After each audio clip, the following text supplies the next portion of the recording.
Christmas at all. I remember when you were here. Your fun high last year. Many lights on the tree.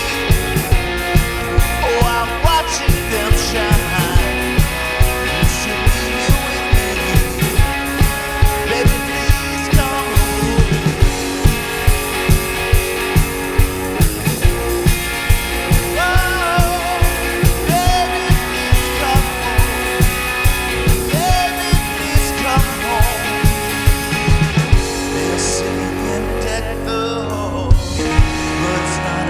Christmas at all. I remember when you were here. Your fun high last year. Oh, if there was a way, I'd hold back these tears. But it's Christmas Day. Baby, please come home.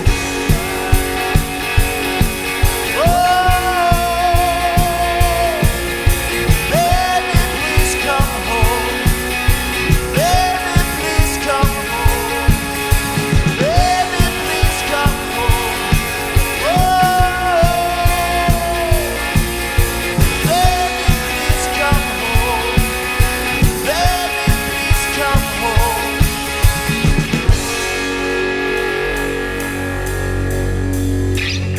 Woo-hoo-hoo. Awesome. Hey, Dana. Hi, Nice Angela. to see you. Merry Christmas and Merry Christmas to you. everybody. Yeah, welcome to Terra Nova. We are so glad that you came out this weekend to spend the start of Christmas season with us. And can you believe it is already the start of the Christmas season? I know. 2021 has just flown by. Has it for you too? Yes, for sure. Yeah, and this year had some challenges. It wasn't all positive, but it also had some good parts. And don't you think, Dana, that Christmas time is like the best time of year to sit back, reflect on what God has done in our lives? Yeah, and I think that is why we are going to kick off a new series, The Unsettling Solution to Just About Everything. And we kind of need that 3 weeks in to just kind of jump into the season and make sure our hearts get into the right place. Yeah, I can't wait. I don't know if it's because I'm just getting older, but it seems like Christmas comes around just a little bit sooner every single year. And sometimes the stores and the restaurants, they're playing Christmas music and they've got decorations. This year, in fact, I think I saw them before Halloween. Actually, I did. And I was like, wow, before Halloween. But then I thought, you know what? I need a little Christmas. Yeah, Sounds good with that. Exactly. I know.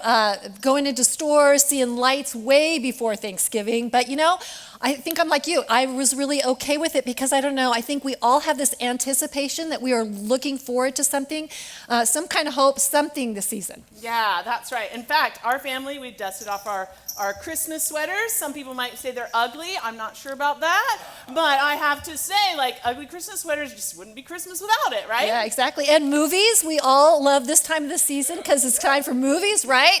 What are some of your favorite Christmas movies? Like Christmas Vacation, Elf, right? Home Alone, right? Things like that. It really gets us into the spirit of Christmas. And do not forget the treats. Treats are definitely necessary. Sit back, kick back with a hot mug of cocoa, maybe some whipped cream or marshmallows, watching that movie, and don't forget the candy canes. The candy cane. You mean the candy cane that we got this weekend? Yeah, I'm already ready for the candy cane because treats do make it. And whatever screams Christmas to you, we're just hopeful that you will spend some time this season with your Terra Nova family, enjoying what the season's all about. Merry Christmas. That is a great idea. And here's another great idea. How about we all stand up and sing Hark the Herald Angels Sing to ring in the Christmas. Because songs everybody. Scream Merry Christmas. Merry Christmas, everyone.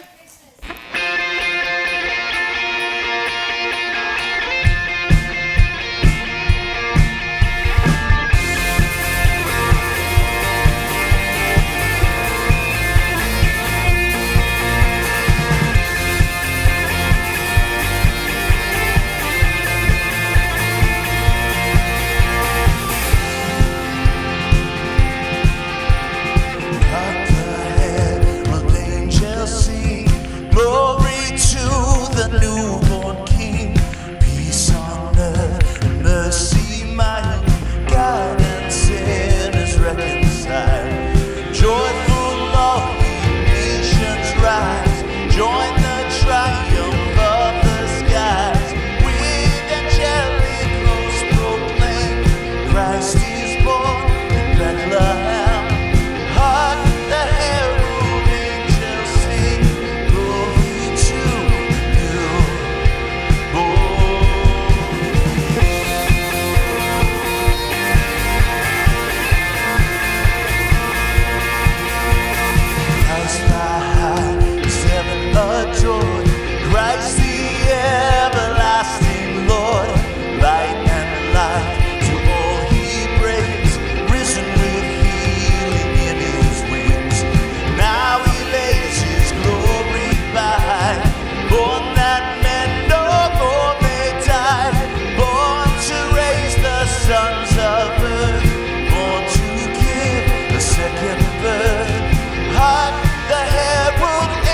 every song we could ever sing. Worthy of all the praise we could ever bring. You're worthy of every breath we could ever breathe. We live for you. Oh, we live for you. Jesus. Jesus, the name above every other name. Jesus, the only one who could ever save. Worthy of every breath we could ever breathe. We live for you. Oh, we live for you. Let's sing holy. Holy, there is no one like you. There is none beside you. Open up my eyes in wonder and show me who you are and fill me with your heart and in your love to those around me. Jesus, the name above every other name. Jesus, the only one who could ever save. Worthy of every breath we could ever breathe. We live for you. Oh, we live for you. Holy, there is no one like you. There is none beside you. Open up my eyes in wonder and show me who you are and fill me with your heart and lead me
Once again, I want to say thanks for being with us at Terra Nova this weekend. It is so great to have you. If you're watching online, thanks so much for tuning in. My name's Scott, and I might be one of the first to say it, but an early Merry Christmas to you all, and thanks for gathering with us. Hey, if you happen to be new to Terra Nova, if this is one of your first times with us or first time watching with us, we just want to say thank you. I want to welcome you and just express just such appreciation and gratitude for being our guests, and I hope you have a great time with us this weekend. Hey, I want to have you do something. You just answered a question, and I want to have you kind of follow up with that. So if you got a program, find it, and then find the back flap right here, our Connect card, and go ahead and just write the thing that screams Christmas to you on there right now, okay? So whether it's the scent of pine needles or it's Christmas lights or anything else, that's all fair game. Find that Connect card. If you got your Terra Nova app, you can use it on there as well. And write what screams Christmas to you. We'll get a kick out of reading those and having some fun with that. And if there are other things you want to write on that Connect card, well, we would love to hear from you. So whether it's a question or something you would like to speak with somebody about, maybe you have a prayer request, you go, hey, I've been praying for this. I would love to have a community of people just joining me in prayer. Those are all perfect to write on that Connect card, and we'd love to hear from you on that one. One of my favorite things, one of the things that screams Christmas to me is just like Christmas parties or get-togethers. We've got a great Christmas party happening this Tuesday night. It's our women's Christmas event. So ladies, if you're not signed up for that, last call for that. But we're going to have a great time this season with all the stuff we've got going on for Christmas. And as I think of that word, Christmas, the word that really embodies it for me is the word celebration, okay? So when you recognize what Christmas is all about, and there's reason to have just hope in spite of the darkness, and there's a reason to find just joy because of the rescue and all the things that's really going on with Christmas, it is a time of celebration. And this year at Terra Nova, we've got some fun celebrations that were planned just to be able to dive into the real meaning of Christmas. And so as you see them up on the screen here, we've also got a flyer in your program. If you got the program, pull out this green flyer and you're going to see that we've got 3 special Christmas celebrations this year. We've got one that's happening outdoors. It's on Thursday, December 23rd at 5 o'clock. And then we've got 2 that are indoors on the 24th. One at 3:30 and one at 5, and then we'll also have it online as well, available on the 24th. And so we've got these fun Christmas celebrations that are happening, and one of the things that we know, and you probably realize this as well, is that there are certain times during the year where somebody is more likely to say, you know what, I might not normally go to a church service, but for that time, yeah, sure. Like, for instance, maybe Mother's Day, if mom is saying you need to come, it's like, okay, mom, sure, I'm willing to go with you. Or maybe it's Easter, or maybe it's Christmas, and Christmas is absolutely one of those times for many people where they say, hey, you know what, I'll give it a shot. I'd come with you. And so you might see just kind of around you or to the side of you, we've got some Christmas invitation cards on our chairs because we realize we're going to have neighbors, coworkers, friends, family members that we just want to extend just hope and joy and that ability to celebrate this year. And so as you're thinking of those people, we'd encourage you to invite them out to a time that you're going to join them with, whether that's on the 23rd, on the 24th, or really whatever time works best for them. But as we here at Terra Nova know, is that when people make that jump from going, you know what, I don't know if I'm really excited or feeling just a little nervous about going into a church building for one of the first times, is that we just want to hit it out of the park with the experience that they have. We want to make sure that they just feel welcomed warmly. We want everything to go off without a hitch. We want to remove any barriers for them connecting with God in the message of Christmas. And so in light of that, we've got ways for all of us to jump into it. And so I mentioned a screen flyer. It lays out the Christmas service times. But on the back of it, if you got the flyer out, go ahead and look at it in front of you, and you'll see what we're calling our C1, Serve One opportunity.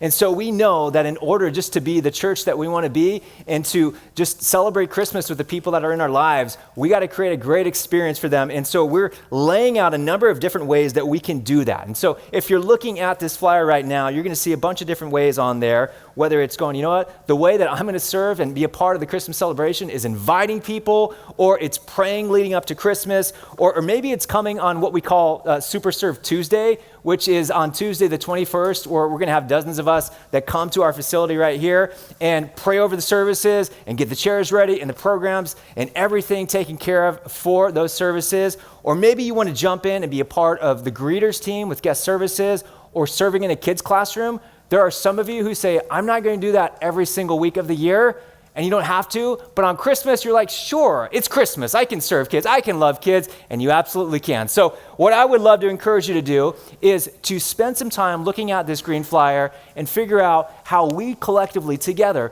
we can be the church that we want to be and create the experiences we want to create for people to connect with their Heavenly Father this Christmas. And so spend some time looking over that. And again, that's going to be a ton of fun as we've got Christmas to look forward to this year. But another thing that we've been looking forward to that's going to be a lot of fun is a new series we're going to kick off right now. It's a series that we're calling The Unsettling Solution for Just About Everything. Let's dive in.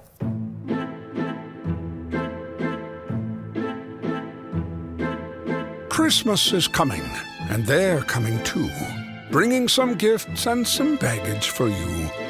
1 day, 2 day, 3 days or more. How do we survive those we adore? Your boss, whose idea of a holiday gift is making you work a long double shift. Your date for mom's dinner, who still lives at home and is not well acquainted with hard work or a comb. Perhaps it's your spouse who's on your last nerve, and you'd like to give them just what they deserve. Re-gifting that sweater which you know is too small, or coal in the stocking, or maybe nothing at all. Whomever the problem, whatever the reason, we all want to care for others this season. Yet friends and family, much loved though they be, can create much drama and much misery. What's to be done with all the confusion? Might we suggest an unsettling solution?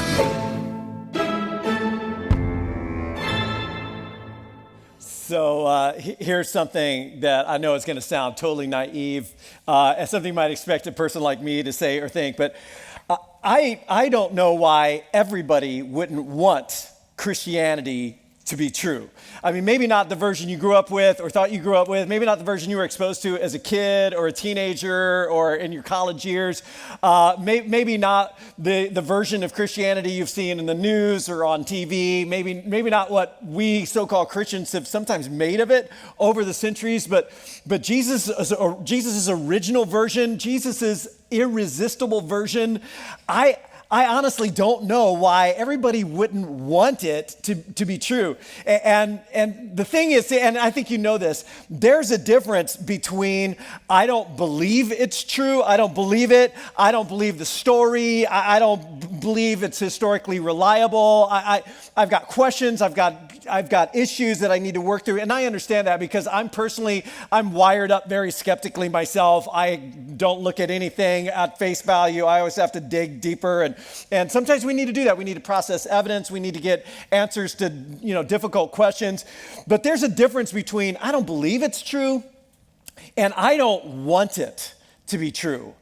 And I don't understand why everybody wouldn't want Christianity to be true. I mean, once they get down to Jesus's original version, what he was actually all about, what he truly said and did, what he was inviting people into, why they wouldn't want it to be true, even if intellectually they can't quite get there or get around some of their issues or struggles, that they wouldn't want it to be true anyway.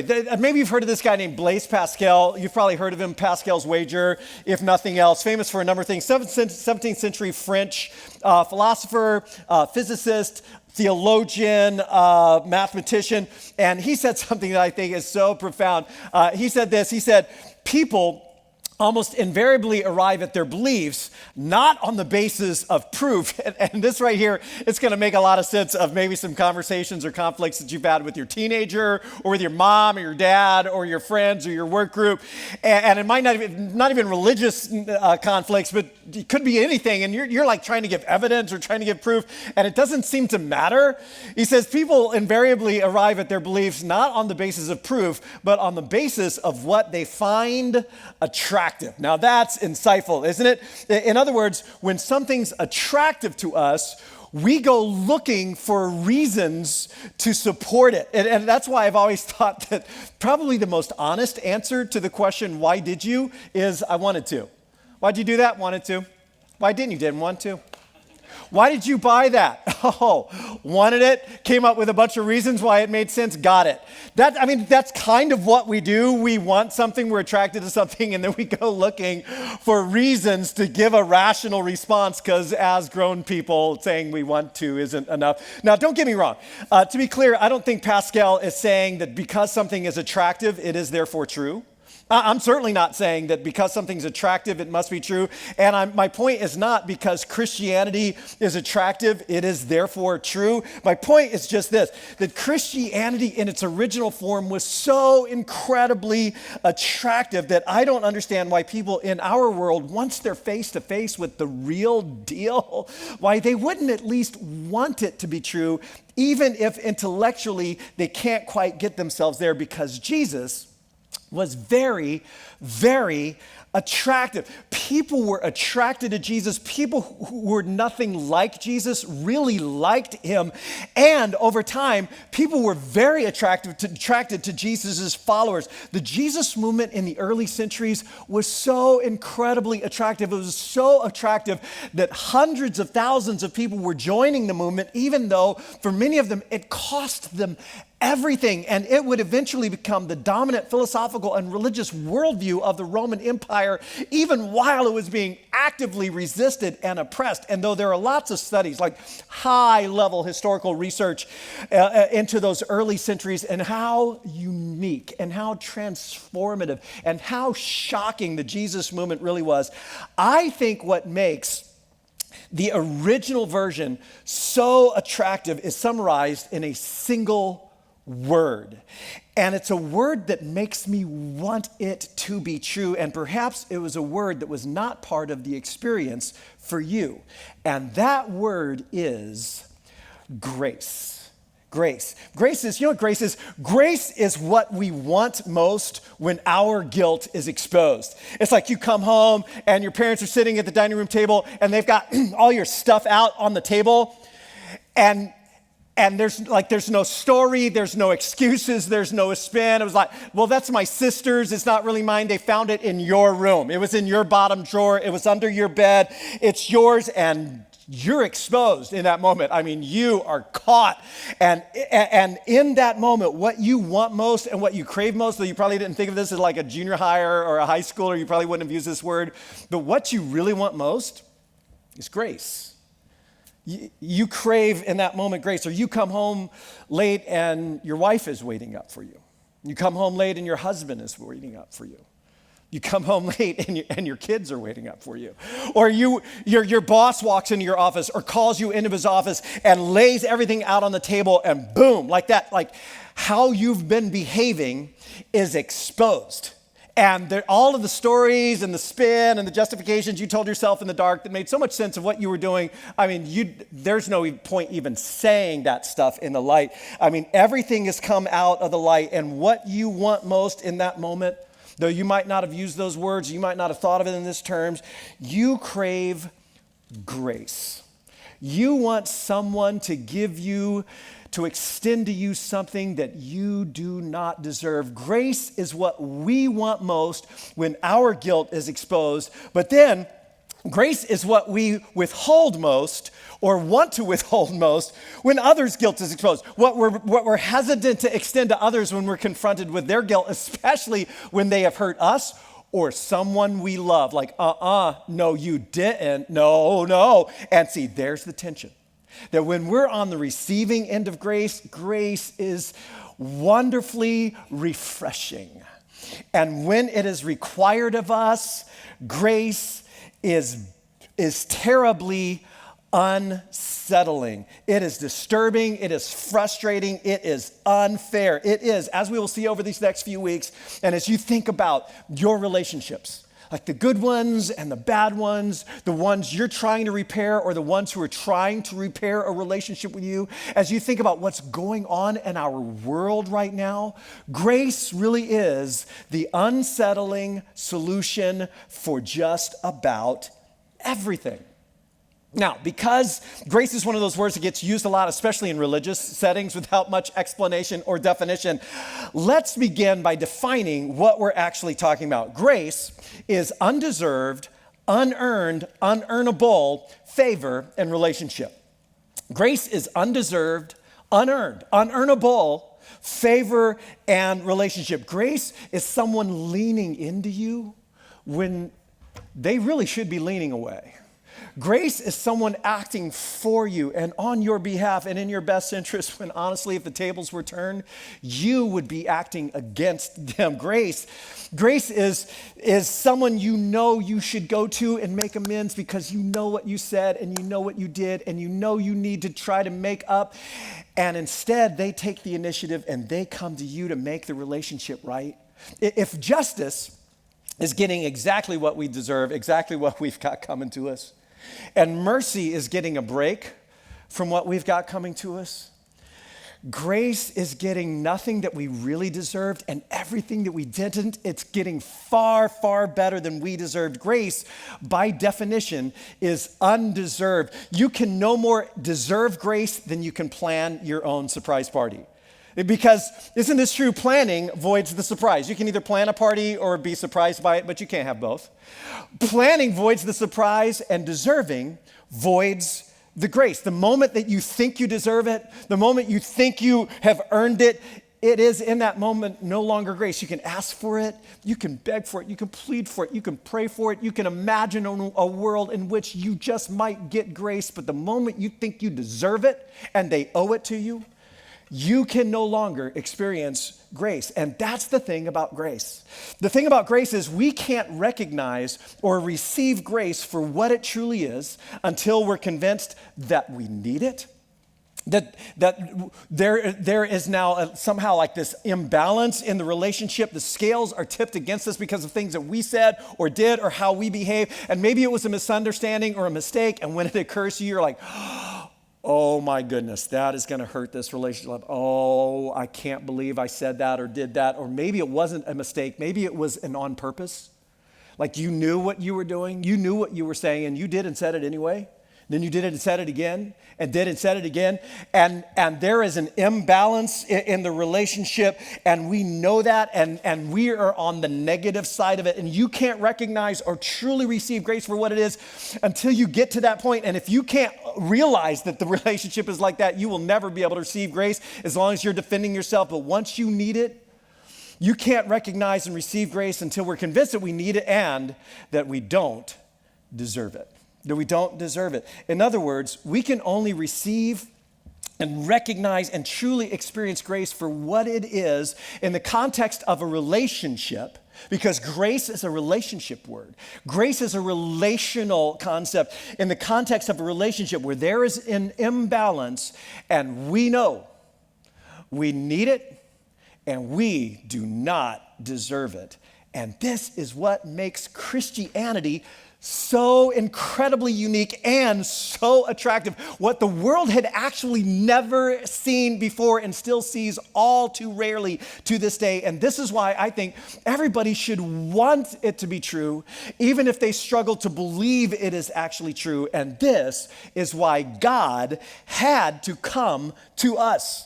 Because grace is relational. Grace is relationship, especially when relationship is undeserved. And we could never have known the grace of God without the presence of God. We could never have known the grace of God. We could never have thought it, assumed it, dreamt it up on our own, or thought for a moment that it could actually be that true without the presence of God. For the grace of God to be truly known and truly and fully experienced, it had to be personal. And that is what Christmas is really all about. Now, there are, you probably know this, 4 stories of Jesus' life, Matthew, Mark, Luke, and John, and they're all different. They're written from different perspectives and in different contexts and at different, slightly different times to different audiences. But John, who we know of maybe as the Apostle John or St. John, you've probably heard of him before. John, who also wrote a few letters that are found in the New Testament, the Bible, named very creatively 1st, 2nd, and 3rd John.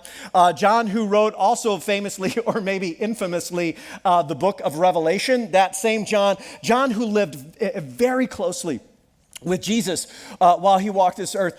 John who saw everything, heard everything, was a part of everything. John who was the only one of the 12 to watch Jesus die, to stay at the cross, to not run away as Jesus breathed his last. John, who was one of the first to peer into an empty tomb, to see Jesus risen from the dead. John, who cared for Jesus' mother in her dying year. John, who has now outlived all of the rest of the disciples, the apostles, and years later writes his own very personal story. As John begins his story, and they all begin very differently. Matthew and Luke, they tell the classic versions of the Christmas story that we're often reading around this time of year.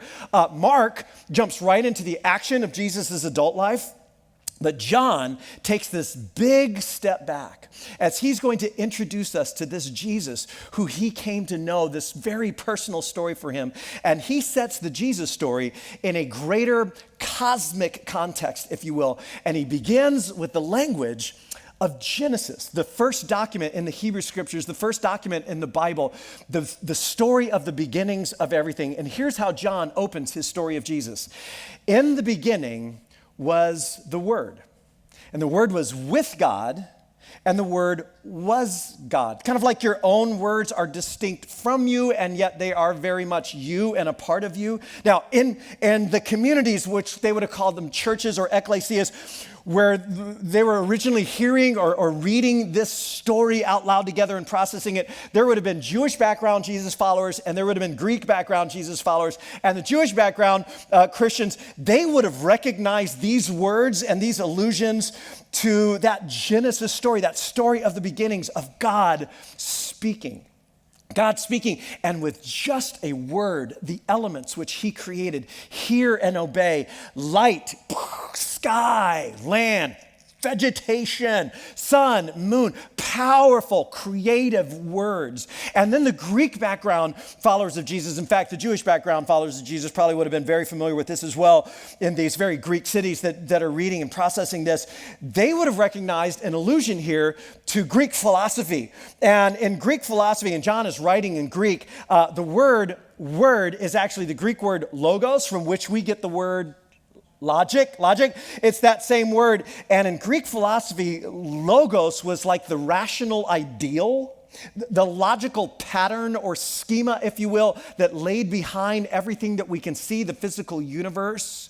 But however anyone might have understood this, however they might have discussed it and processed it together and probably agreed and seen things in pretty similar ways and nodded with one another, no one and no worldview would have expected one of the things that John says next.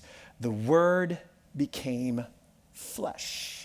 The spoken creative word of God, the logical ideal, the mind, the pattern behind the created order, the Word became living, breathing, human flesh and blood and made his dwelling among us. And now John shifts from the Genesis story to the Exodus story. The book called Exodus is the second document in the Hebrew Scriptures. It tells the story of Israel's escape from Egypt, their journey through the wilderness to the Promised Land, and how on that journey, God had instructed Moses and the people of Israel to build a tabernacle, which is like a large mobile dwelling. It's like a tent, okay? It's a tent, and they would set this tent, this large tent up in the center of their encampment every time they stopped, and then they would set their tents up around it. So it's like God was in the center. And then we're told that they would see sometimes a cloud, and the cloud was a symbol of God's presence so that they could see it. They could see like the glory of God symbolized by this cloud coming down on the tabernacle. It's like, oh, God's here. God's right among us. God dwelling among us. And John takes that exact same word and he says, this is who Jesus was. Jesus was a human tabernacle, God dwelling with us, and he says, we have seen. And when he says we, he doesn't mean like we, us, we. He means we, and he and his friends. He goes, we saw it. I'm not telling you a story about what we believe. We just believe it. We're just going to believe. I'm not telling you something we felt. Man, we just felt this, or we heard the stories. I'm telling you something we saw. We were eyewitnesses, and what we saw was glory. It was that glory of God coming down. We saw the glory, like the presence of God that would fill the tabernacle. We saw the glory of the one and only Son. Now, to appreciate how John uses this language throughout his story of Jesus, how he refers to Jesus this way, it's helpful to know that the Roman emperors in John's day referred to themselves as the sons of God. And this has definite political overtones as he says this again and again. But at the same time, John will often speak of us as we decide to follow Jesus, as we go all in, and we give our allegiance to God through his Messiah. It's like he calls us children of God, sons and daughters of God, sons and daughters who came to the Father. But there's only one that came from the Father, to make the Father known and knowable to us. And then, after this long buildup he's been giving us, comes the punchline, and he reaches deep into one of the most theologically dense, definitive statements in all of the Hebrew Scriptures about the character of the one true God. The same scene of the book of Exodus and Mount Sinai, where the 10 Commandments were given. And in this scene, Moses is super frustrated. He's frustrated, and he has this experience with God where he asks to see God's glory. He wants to see God's tangible presence, but instead God tells him, you cannot see my face and live. So instead of seeing God, he hears something. He has this very, very tangible experience where he hears God's name, which is God's character being proclaimed. And John takes two words out of this very, very famous scene that all of the Jewish background believers in these communities could have quoted and probably did at this point in the story verbatim. And he takes two of those words. He's trying to explain. He's trying to describe what he saw, what this glory really was. And he uses two of those words, full of grace and truth. Full of grace and truth. In other words, the glory, the radiance of God's character that Moses prayed to see but only heard, we saw. We saw it fleshed out in front of us day after day, the glory which was the character of God, what he is really like in the flesh, full of grace and truth. In other words, not the balance between grace and truth. So there's grace, which is unearned, undeserved, unearned, unearnable, favor and relationship. Grace often manifests itself as compassion and empathy and forgiveness and second and 10th and 50th chances. There's grace, and then there's truth. And truth is reality. Truth is the facts. Truth sometimes is the cold, hard reality, the bright light of reality. Well, let's just give them more grace. No, they need a dose of reality, and there's a tension between the two. There's a tension between the two, and we have all been caught in that tension. Anybody in the room who's a parent, parents are always caught in that tension between, do they need grace right now? Do they need truth right now? Which one will they get? Or with friends or with family? And this is what makes this so powerful, because some of us are grace people, and some of us are truth people, and you probably know which one you are. And if you don't, the person sitting next to you would probably be happy to tell you which one you are, including how you've deceived yourself to think you're the other. Anyway, so and this is actually why it's important for people who are very different from each other to marry each other. Because kids need both grace and truth. And this creates all kinds of conflicts as parents, as husbands and wives, as spouses, because we see things so differently and we fight about it. But both of them are so incredibly necessary. And some of you were raised without both. Either one always won the battle, and so you just got one, or both were one, or one parent was missing. And so you were raised in an all grace home, just grace, nothing but, or all truth. You just got the cold, hard reality, and that's why you're so messed up. That's why you're so nuts, right? We drive our kids crazy, and you got issues because that's all you knew. Isn't that true?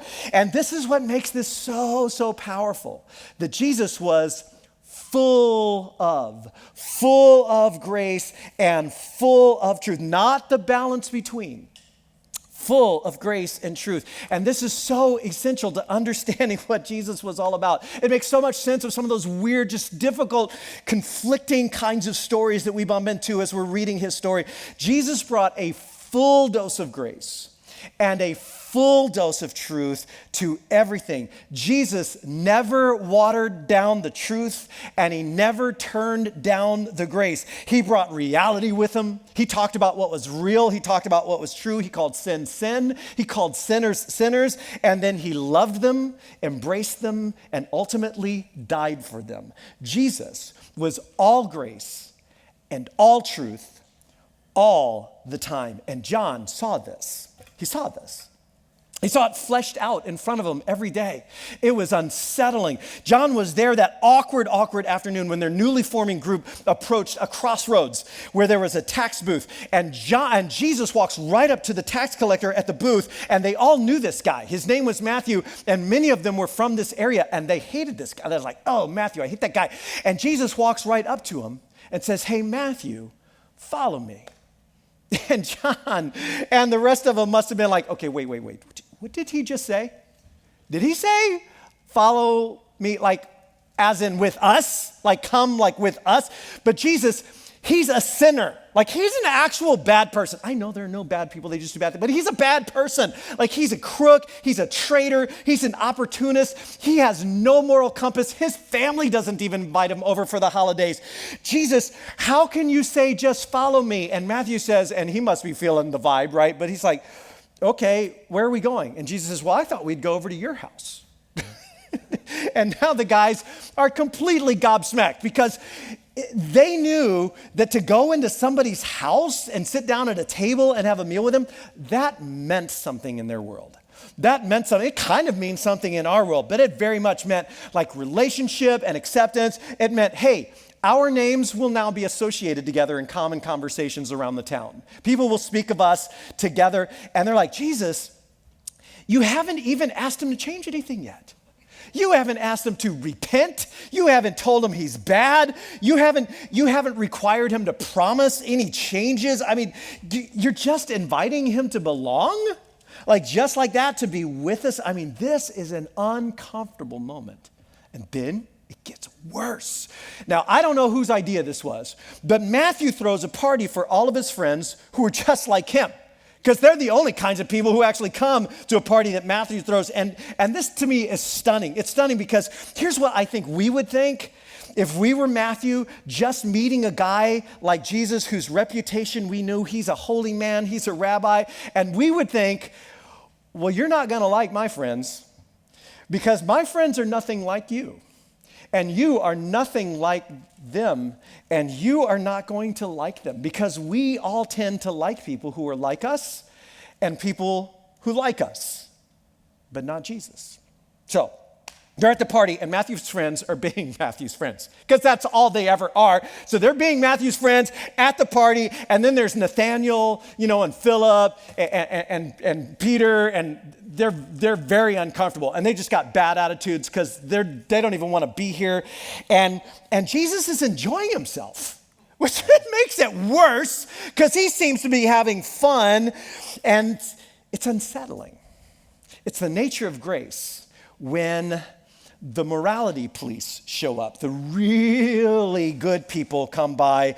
And Matthew tells the story like this. When the Pharisees saw this, now the Pharisees represented the separatist movement in Jesus' day inside Judaism. And the Pharisees had taken all of the strictest rules of Torah, God's law, the strictest rules that applied only to priests, when priests were going into the temple. Like there were very special cleanliness laws for when priests would go into the temple and offer sacrifices. And they took all of those laws and rules and they applied them to everybody, every day, 365, which made most of life pretty impossible. Like it was very difficult just to get by a day and not get dirty somehow. And then they built a whole bunch of rules on top of those rules just in case anybody accidentally broke those rules. So they had a lot of just in case rules, right? And pretty much everything that's going on in the courtyard at Matthew's house where the party is breaking at least one, if not 10, of their rules. And when the Pharisees saw this, they asked Jesus' disciples, because apparently some of them have stepped outside of the courtyard, like onto the street just to get a breather, like, whew, I don't know, bro. What will your parents say when they find out? I mean, and so they've stepped outside of the party and the Pharisees catch them and they're just confused. because Jesus is breaking all of the categories. They're like, why? Why? Guys, come here.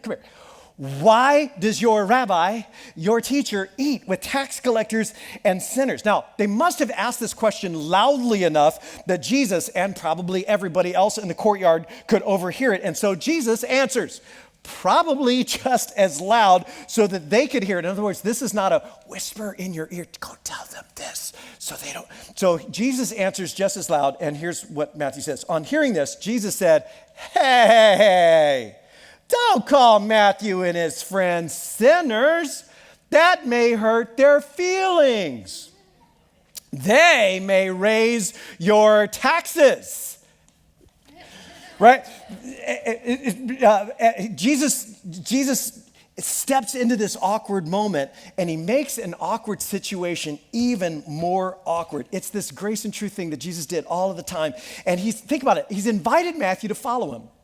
He's at Matthew's home. Matthew is the host of the party, and Matthew has taken a bit of an honor risk in the scenario and invited some of his friends, put his own reputation on the line, when Jesus says on hearing this, it is not the healthy who need a doctor, but the sick. For I have not come to call righteous people, but sinners. And Matthew and his friends, they're probably like, yeah, you go tell. Hey, I see what you did there. I see what you did. And Matthew's thinking, Jesus, I invited you into my house. I invited my friends to come meet you. And you're saying we're a bunch of sick sinners? Jesus, I thought you weren't like those people. I thought you were about grace. And Jesus would say, I am grace. And I do want you to follow me. And you are a sinner. And you are sick. And I've come to heal you. Matthew, that is why I've come. I am not afraid to call a sinner, and I'm not afraid to go to their house for dinner. In fact, I thought we could just all say that out loud together. Let's do that. I am not afraid to call a sinner, and I am not afraid to go to their for. And it's this grace and truth thing. It's relationship and reality. It's unsettling. And John was there. He would never forget that day. It was so unsettling. And then John was there the day that Jesus had this long, very inappropriate conversation alone with a woman with a very checkered past who'd had 5 husbands previously, now living with another guy from a different nationality and religion, a Samaritan woman at a watering hole outside of town. And the woman, honestly, is stunned that Jesus is even talking to her. She sees him at the well, and she's just going to be head down, no eye contact, get in, get out. And Jesus initiates this conversation, and she's got to be thinking to herself, okay, even if he doesn't know who I am, this is terribly unusual. But then Jesus says something that lets her know he knows exactly who she is. He knows exactly what her story is. He knows exactly where she has blurred her own moral lines, and he calls it out. He calls out the elephant in the room, brings up her difficult history of her relationship with men, says it out loud. Why, Jesus? I mean, can't you just be nice? Can't you just leave it alone? And then, get this, she goes running back to town, telling everybody she knows, and everybody knows her. She has been the talk of the town for most of her life. I just met a man who told me everything I ever did, which is perhaps hyperbole. I mean, it could be that. Or maybe the conversation lasted a whole lot longer than the conversation John records, or maybe a little bit of both. But she says this, get this, she says it like it's a good thing. She says it like it's a good thing, like they should all come out and meet Jesus too, to which I think most of us would be going, okay, wait a minute, what do you mean everything you ever did? Like, is he going to do that with us too? Because I might just take a hard pass on meeting the guy who tells you everything you ever did. There are things that I've done that I don't want anybody necessarily saying out loud. And John was there the day that a couple was caught in the act of adultery by the moral police. And the religious police, they grabbed just the woman, of course. the man disappears somehow, and they drag her in her moment of greatest shame, in her moment of greatest humiliation. They drag her publicly to the temple, the holiest place in Jerusalem, where they know Jesus is and they know a crowd is, and they drag her to Jesus, and they say in front of everybody what she has done, and then they say, the law of Moses demands that we stone her. Jesus, what do you say? And it's a trick question. It's a trick question because they don't actually have the right under Roman law to execute her. Capital punishment has been taken away from them. And yet, so it's like they're forcing Jesus to choose between Moses and Caesar. Forcing Jesus to choose between, okay, what will it be, your faith and your religion and what you believe God says in Torah? Or will it be the government and the law and what they say we can and cannot do? Which is it going to be, Jesus? And some of you have maybe felt kind of caught in between those two things yourself recently. And Jesus says, and this is so brilliant. This is so brilliant. Jesus calls their bluff because he knows they're not going to stone her. The Roman guards are actually watching the whole thing. They built their barracks overlooking the temple because the temple was a site of frequent revolts. And they're all standing around watching, and he knows they're not going to stone this woman in broad daylight. And so Jesus calls her bluff, and he says, you know what, you're right. And that's the truth. And then he says this famous line, let him who is without sin cast the first stone. And the crowd goes quiet. And one by one, we're told, they march into the temple with all of this moral outrage and all of this righteous indignation. And one by one, they turn around and walk away, beginning with the oldest, John tells us. And then Jesus, who's apparently, here's something weird for you, apparently after saying this, he's gotten distracted and he's like writing on the ground or something. And there's this Columbo moment, which I realize I just dated myself. For anybody under 40, probably anybody under 50, ask your parents who Columbo was. But he has this Columbo moment where he kind of looks up and he's like, oh, did everybody leave? He seems a little confused, like I hadn't noticed. And so Jesus straightened up and he asks her, where'd they all go? Has no one condemned you? No one, sir, she said. Then neither do I condemn you. And then he ruins the moment and adds this next line, go now and leave your life of sin. Not, hey, I understand, and honey, you're okay. You're okay just the way you are, and you had a tough bringing, and your dad, your dad was a doozy of a dad. I know all about that. No. Leave your life of sin. Leave your life of sin. This is bad for you.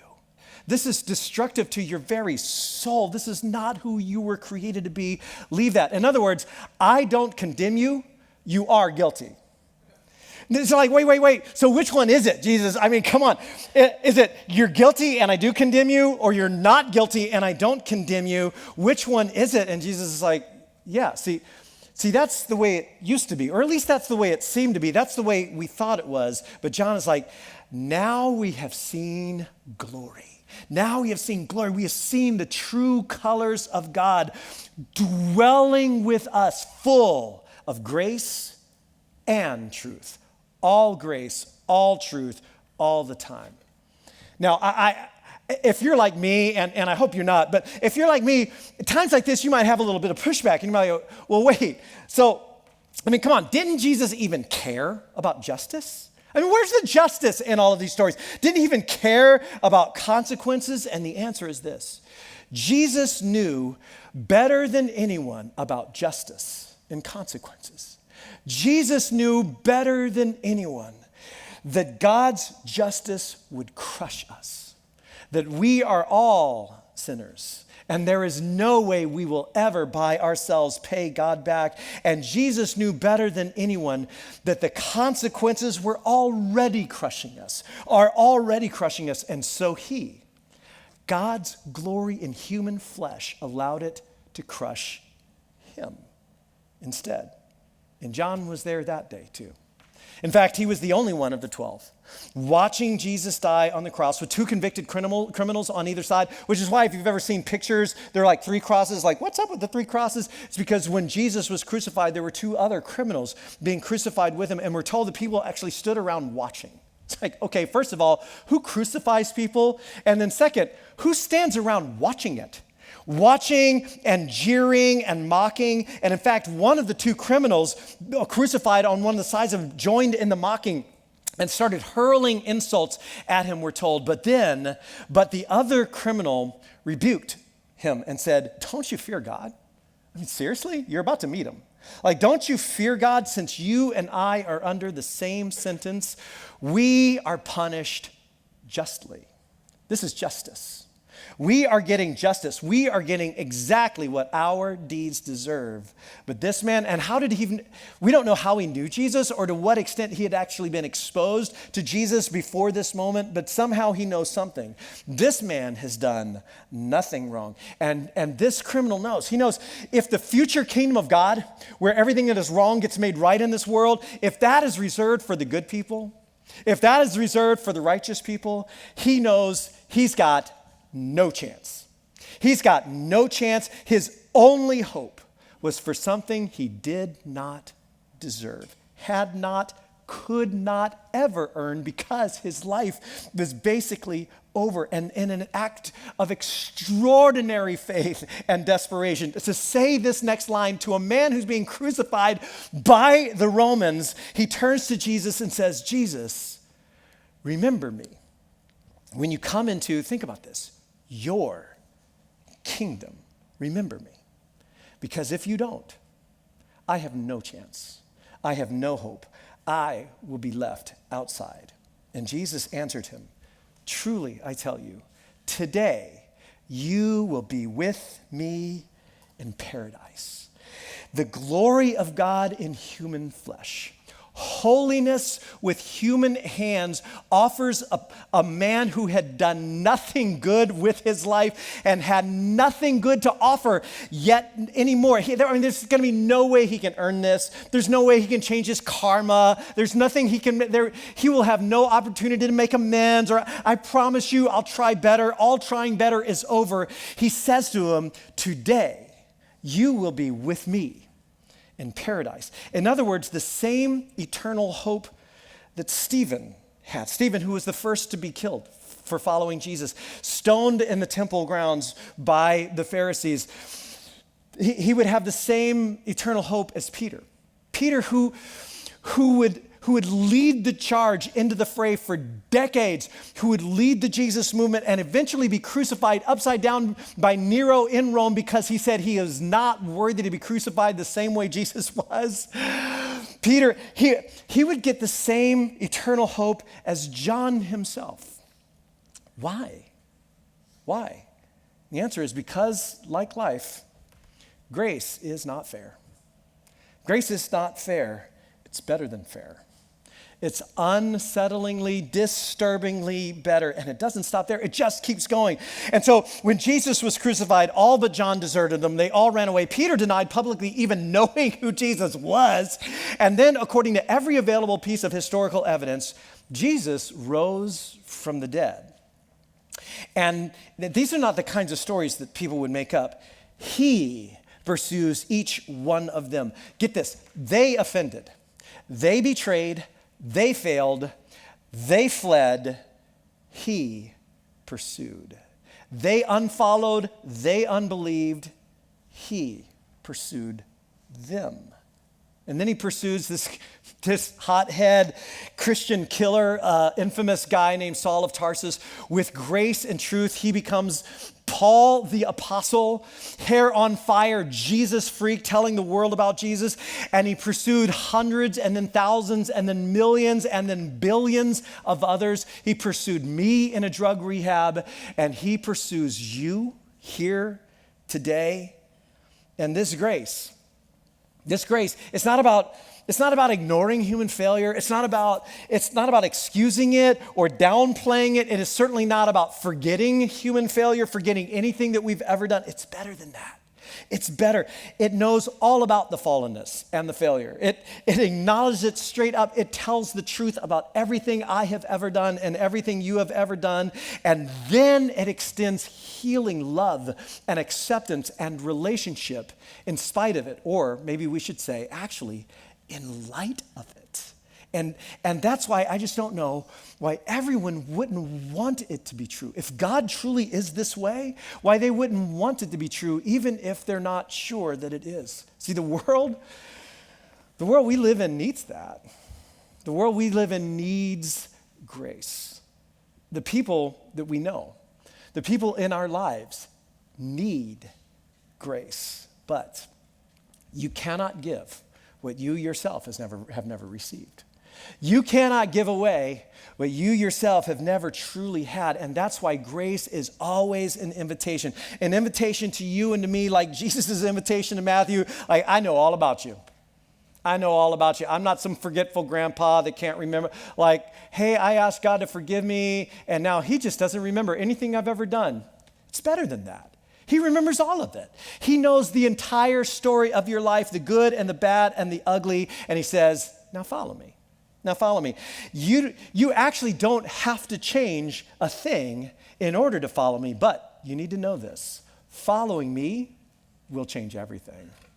It will change everything. I will lead you away from your life of sin. No, I haven't forgotten about what you did. No, I'm not confused about who you really are. It's better than that. I remember all of it, and I love you anyway. Now follow me. And we will pick it up right there next week in part 2. Let me close this in prayer. And as we pray, maybe you might take this moment, wherever you're at in your spiritual journey, maybe this journey is just beginning for you, or maybe you've been on this journey for a while, but maybe this just in a fresh way or in a way that you can articulate it today, just to say, yes, I will follow you. Just tell him that. Yes, I will follow you. Thank you for grace. Thank you for loving me exactly like I am. Thank you for forgiveness. I know that our relationship is completely imbalanced and that I need it and I do not deserve it. Thank you. Thank you for it. I receive that. I step into that today. Thank you. Thank you for allowing God's justice to crush you, Jesus, so that it would not crush me. I embrace you today. I choose to follow you and to let you lead me wherever you want my life to go. I surrender to you. I will follow you, and I surrender to your grace here today. In Jesus' name, amen. Amen. Thank you, John. It's so powerful, so needed. I'm looking forward to the next couple of weeks of this series and where it's going to take us. But tonight, before we wind down and head on out, just a few things to remind you about. The first thing is that Connect card. And so I'm looking forward to seeing what everybody writes down as far as what screams Christmas to them. So if you haven't taken care of the Connect card, you can work on that right now. If you're part of the Terra Nova family, I want to encourage you to consider giving by either using this offering envelope. You can give online. You can give during you're using the app as well. But that's an opportunity for us to just to be a part of this mission of making God's love famous. And the other thing is we've got our See One, Serve One opportunities just to serve and make a great Christmas celebration for everybody this year. And so if you've already checked a few that you can jump into, you're going to go ahead and take this as well as everything else you got. And then on your way out, we've got our guest services team that's going to be at the doors, and they'll grab all of that from you. But don't forget, we've got these Christmas invitation cards that are next to you. And so take these with you, and whether you're talking with a neighbor, a coworker, a friend, family member, or anybody else, we'd love just to encourage you to have them celebrate Christmas with us this year at Terra Nova.